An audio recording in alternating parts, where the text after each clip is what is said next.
शांति का मसीहा बनने वाले इंसान ने, जी हां, जो आदमी कहता था कि मुझे पीस नोबेल प्राइज मिलना चाहिए, खुद को पीस का मसीहा बताने वाला इंसान, आखिरकार उसने वर्ल्ड वॉर 3 का बटन दबाया।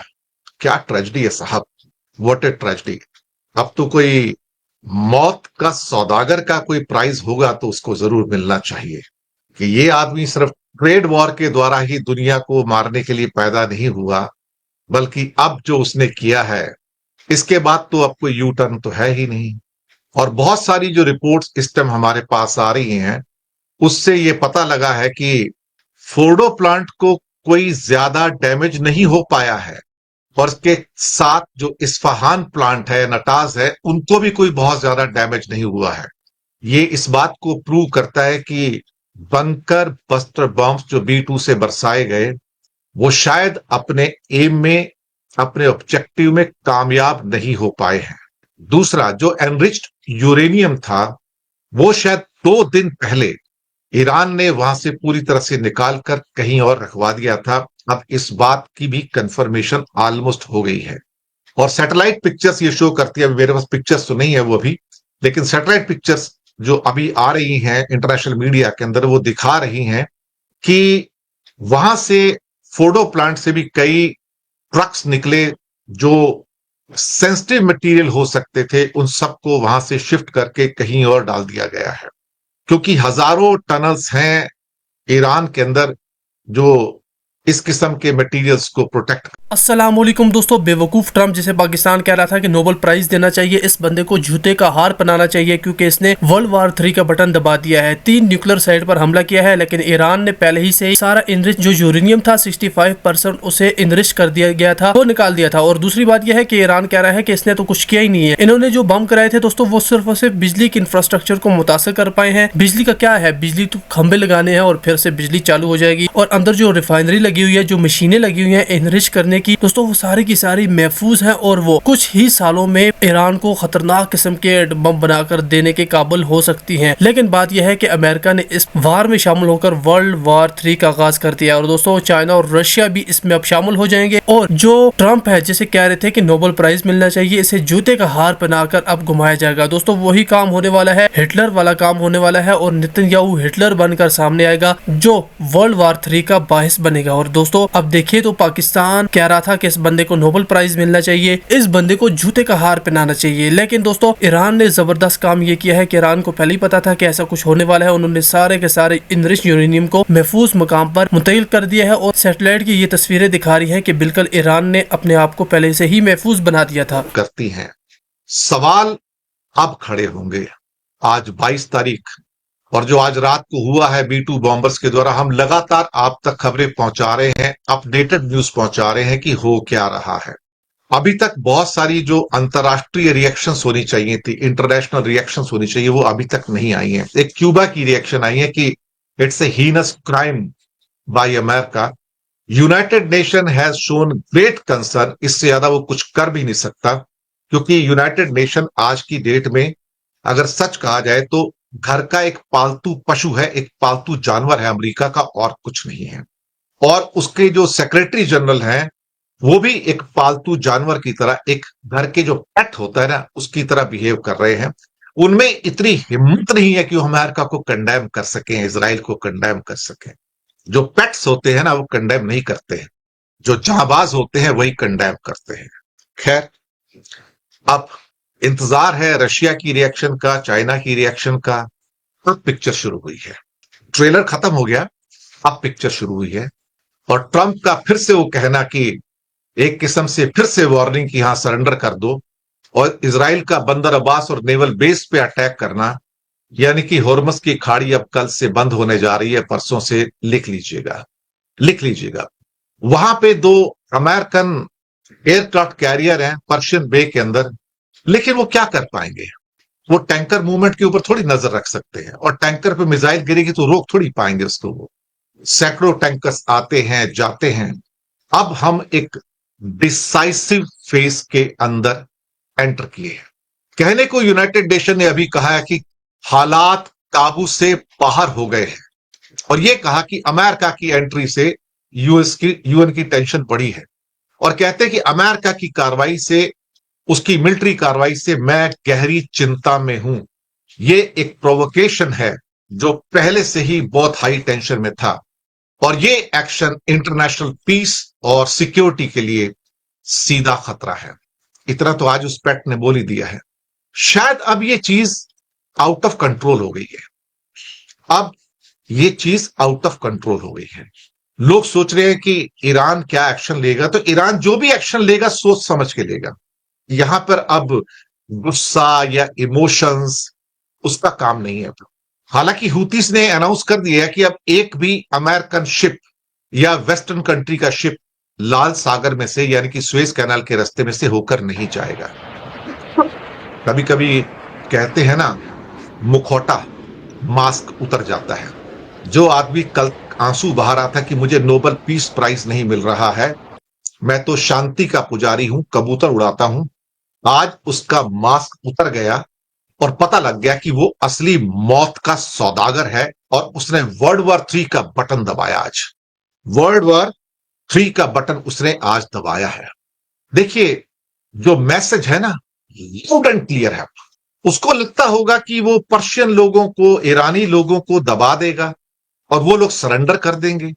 शायद अमेरिका ने अपने इस जिंदगी में एक ऐसी गलती कर दी है, इजराइल के साथ मिलकर, दूसरे कातिल के साथ मिलकर, जिसका खामियाजा आने वाले कई सालों तक ये दुनिया भुगतेगी।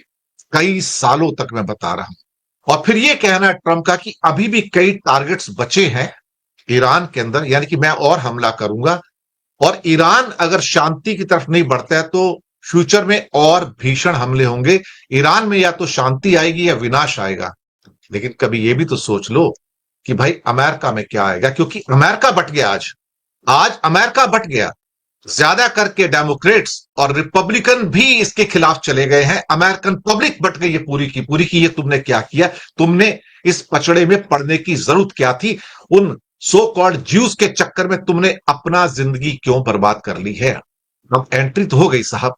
कहते हैं ना, चक्रव्यूह के अंदर एंट्री करनी बहुत आसान है, निकलना बहुत मुश्किल। साहब, आपने एक तीसरी जंग शुरू कर दी ना, तो अब इसका खामियाजा भुगतने के लिए भी तैयार रहिए। कहते हैं, लम्हों ने खता की थी, सदियों ने सजा पाई। जी हां, लम्हों ने खता की थी, सदियों ने सजा पाई, वही होने जा रहा है।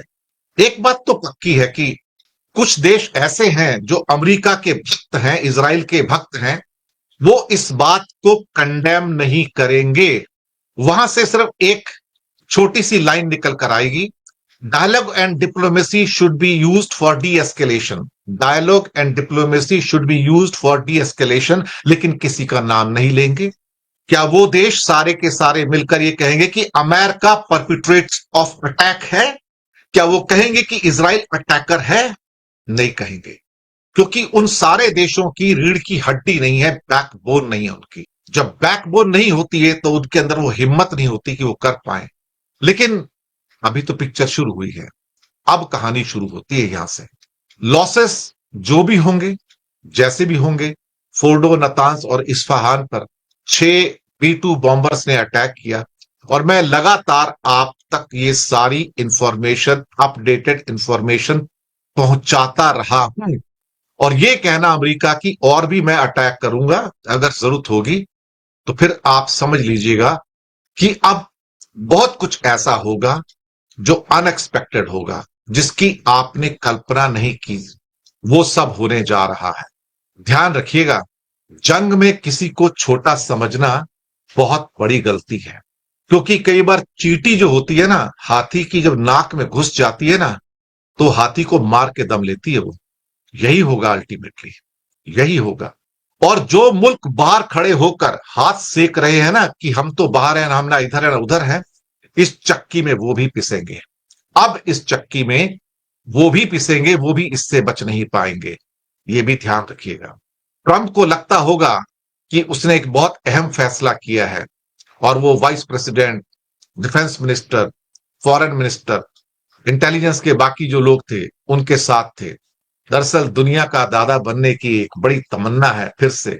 पर क्या कहते हैं ना कि किसी किसी कंट्री का जब डाउनफॉल होता है तो ऐसे ही होता है। किसी किसी को लगता है कि ये मास्टर स्ट्रोक है, लेकिन वही मास्टर स्ट्रोक उसकी मौत में तब्दील हो जाता है। जब किसी किसी कंट्री को लगता है कि मैं इनविंसिबल हो गया हूं, मैं अजेय हो गया हूं, मुझे कोई जीत नहीं सकता है, तो समझ लीजिए यहां से उसकी बदनसीबी का दौर शुरू हो गया। यहां से उसकी बदनसीबी का दौर शुरू हो गया। अब जंग तो लंबी चलेगी, सबको तैयार रहना होगा। महंगाई का बम भी फूटेगा, क्योंकि हॉर्मस की खाड़ी तो और 2 दिन की मेहमान होगी बस। और कोई भी एयरक्राफ्ट कैरियर हो या फ्रिगेट हो नेवी का, कोई उसको बचा नहीं पाएगा। और टैंकर वाले अपनी जान बचाने को भागेंगे, क्योंकि वो कहेंगे भैया हमें धंधा करना है, हम बिजनेस करने के लिए आए हैं, या मरने के लिए नहीं आए हैं कि अपने जहाजों को डुबो दें और वो सारे वहां पर पता लग रहा है कि हॉर्मस की खाड़ी कब्रिस्तान बन जाए जहाजों का।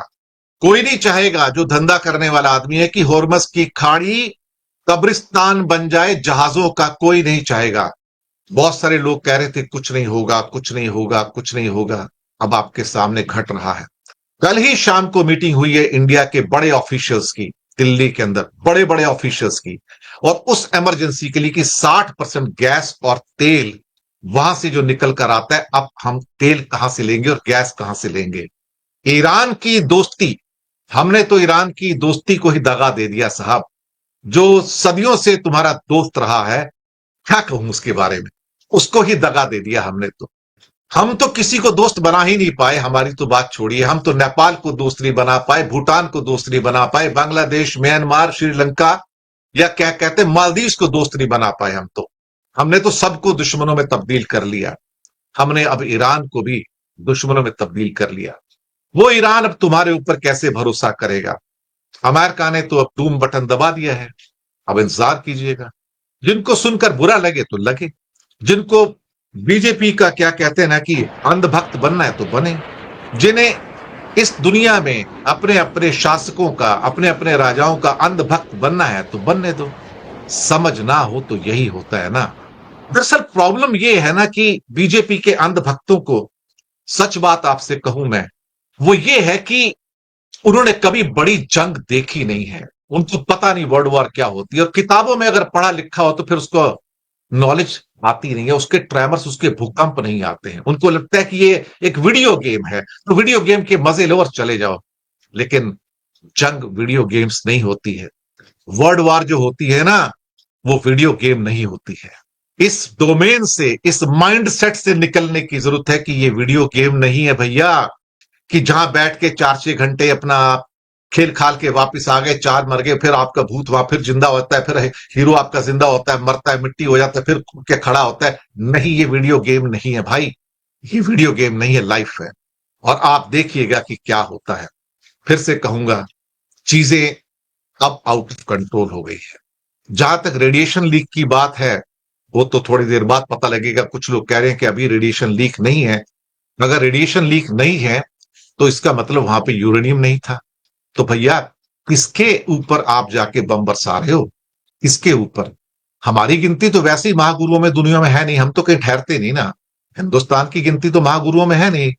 महागुरु तो 3 ही है, एक ट्रंप है, एक पुतिन है और एक शी जिनपिंग है। बाकी सब तो प्यादे हैं शतरंज की बिसात पर, इससे ज्यादा कुछ है ही नहीं। लेकिन मैंने कहा ना कि फिर मुझे उसकी याद आती है, सन त्जू की किताब आर्ट ऑफ वॉर।